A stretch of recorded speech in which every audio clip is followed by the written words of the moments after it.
Caros amigos, tudo bem? Meu nome é Renato Serra e essa é a Reciclagem Democrática. E os assuntos da semana são o Flamengo, os limites e a impunidade.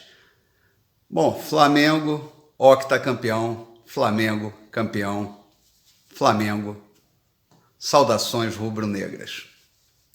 Essa semana eu vi lá no Jornal da Band a declaração ao vivo, inclusive, do ministro Dias Toffoli, apresentando um furo, que ele dizia ser um furo. E nesse furo estava tatuado assim, que foi muito importante a abertura do inquérito, né, das fake news e dos atos antidemocráticos, pois foi identificado uma série de empresários que fomentam, né, que incentivam o discurso de ódio nas redes. E o presidente citou como exemplo assim, um empresário que teria doado R$26 mil para o programa Terça Livre, o canal do YouTube Terça Livre. Olha, a partir desse momento não deu para levar mais nada a sério do que ele falou, porque daqui a pouco ele vai falar que o sócio patriota do Brasil Paralelo, que dá R$10 por mês lá, também é um incentivador do discurso de ódio. Na verdade, o que nós vemos na mídia é um discurso de ressentimento, pois as verbas públicas federais que eram destinadas às mídias, às grandes mídias, né, selecionadas conforme a vontade do governante de ocasião, elas giravam em torno aí de 1 bilhão e 200 milhões por ano. E agora, nesse atual governo, essas verbas caíram para 250 milhões. Eu, como cidadão, não senti a menor falta, não vi a menor diferença, a não ser os ataques subsequentes e constantes contra o governo, mesmo quando o governo acerta. Não é simplesmente uma crítica, mas quando ele acerta, vem logo uma crítica, ou ele é sempre uma situação de forma a constranger o governo com claro viés político. E aquelas pessoas que entenderam como essa coisa funciona e realmente, às vezes, se excedem as críticas a essas pessoas que estão ocupando os cargos de poder, elas são consideradas, assim, pessoas radicais e que têm um discurso de ódio. Então, isso é tão ridículo, é patético, mas está na cara que não teve repercussão na rede também, ou nem na grande mídia, porque o tal furo do Toffoli tem menos valor do que a tatuagem no furo de uma fanqueira.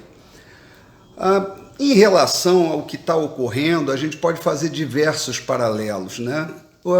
A recente decisão do Supremo Tribunal Federal, que resolveu usar um inquérito ilegal, rasgar a Constituição, a norma constituída, para botar um parlamentar, vamos dizer assim, combativo, mas também um controverso, vamos dizer assim, né, na cadeia, independentemente do que ele falou. Eu acho que realmente um parlamentar tem que ter compostura, mas isso é uma questão para ser julgada no Conselho de Ética.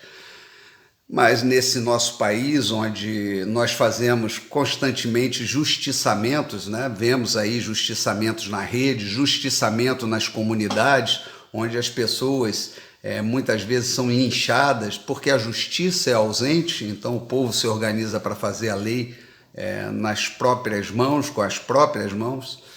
A gente vê esse tipo de coisa, mas a gente não esperaria isso jamais de um tribunal superior ou de um Supremo Tribunal. Para isso, realmente não necessita de ministro para rasgar a Constituição e arbitrar qualquer pena. A gente só precisa de um tribunal inquisitorial popular levar em praça pública que o povo mesmo decide.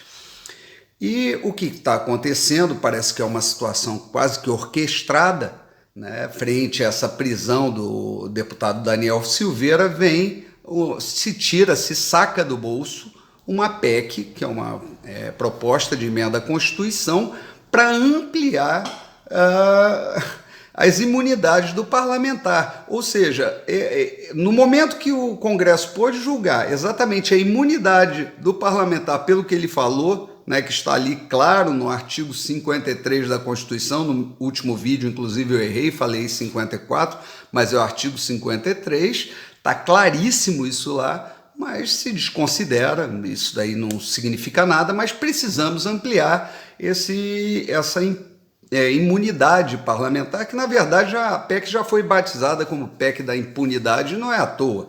Só que o que os parlamentares não imaginam, ou pelo menos dentro desse sentimento egoísta deles, porque obviamente que dentro da política o poder é inversamente proporcional ao escrúpulo, né? Ou seja, quanto mais poder, menor o escrúpulo, eles querem exatamente aumentar o poder através da imunidade. Só que num país onde o Estado muitas vezes não se faz presente, existem territórios dominados por facções criminosas, seja do tráfico, seja de milicianos e tal, isso é muito perigoso, porque o bandido, aquele bandido mesmo bem-sucedido, ele vai investir claramente no mandato, porque no momento que ele subir lá, ele está completamente imune, ele pode exercer sua atividade criminosa com tranquilidade. E vamos ter mais representantes do crime, porque não se enganem, já temos esses representantes, inclusive muitos deles formados aí pelo PCC, fazendo concursos, indo para o judiciário, indo para a promotoria, ascendendo a tribunais superiores, dentro da política, ou seja, o crime também tem a sua representação, só que essa representação ela vai se ampliar muito mais, e isso é extremamente perigoso. A gente tem também, infelizmente, parece que tudo foi de alguma forma orquestrado, né? Porque também essa semana aconteceu do Flávio Bolsonaro, né?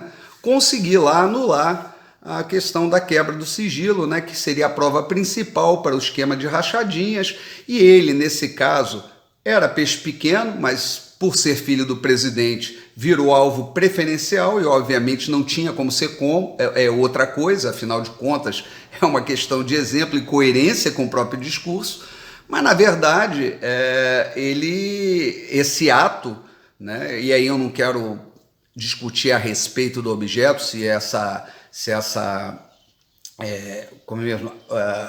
entrar no sigilo bancário do parlamentar foi ou não uma ordem judicial correta, mas tinham vários indícios de lavagem de dinheiro, usando inclusive franquias de chocolate em seu nome, cheques andando para lá e para cá, quer dizer, todo tipo de indício, isso tudo vai ser enterrado, mas junto com ele se livrou 42 parlamentares que estavam envolvidos e que movimentaram quantias muito maiores. Então, se esse parlamentar, né, e agora senador, não fosse filho do presidente, primeiro não seria senador, ele provavelmente estaria lá na Câmara, lá na Assembleia Legislativa do Rio. Mas, nesse caso, ele seria um peixe pequeno nesse negócio. Mas, na verdade, eu me arrependo muito do voto que dei ao Flávio. Poderia ter dado a outro senador, estava muito preocupado com a ascensão de Lindenberg Farias, que é um criminoso condenado, que nós conhecemos bem, que vem de uma quadrilha articulada, que usa uma legenda partidária para também ascender a política. E, infelizmente, nós temos que lidar com esse tipo de coisa, né? E num país que, infelizmente, os valores e os princípios valem menos que a tatuagem no ânus de uma funkeira, a gente tem que viver essa situação lamentável. A PEC da impunidade ontem, ela conseguiu ainda ser, de certa forma, o deputado, vamos dizer assim, o Kim Kataguiri e mais outros deputados conseguiram obstruir a sessão. Vamos ver se a sociedade se mobiliza de forma a reverter isso, mas o que a gente pode esperar também de um presidente da Câmara que é condenado em segunda instância, também um criminoso, né? Talvez o crime dele seja um crime que aliás, ele o crime do deputado é um crime aceito por seus pares, tanto que ele foi eleito, culpam muito o governo com relação a isso, mas o governo não tem muita alternativa também, ele precisa do Congresso para governar, e é o Congresso que foi eleito. Na verdade, quem botou essas pessoas lá quem elege criminosos é a própria sociedade. E ela parece até que tem vontade de voltar a eleger esses criminosos. O parcela da sociedade quer realmente reabilitar criminosos como Lula e toda a sua quadrilha. E aí, para essas pessoas, eu recomendo, inclusive, a série agora recém-lançada do Brasil Paralelo, né, que é essa entidade maravilhosa e que vem fazendo programas de qualidade, vem incentivando a autocultura no país, que é A Queda da Argentina. São 3 episódios. Eu acho que todo brasileiro deveria ver aquilo, porque nós seguimos, às vezes, os mesmos caminhos. E esse populismo, essa vontade de que as coisas se resolvam rapidamente, um incentivo à impunidade e o culto à personalidade só afundam o país cada vez mais. Bom, era isso que eu tinha para falar para vocês. Um grande abraço e até a próxima. Saudações rubro-negras.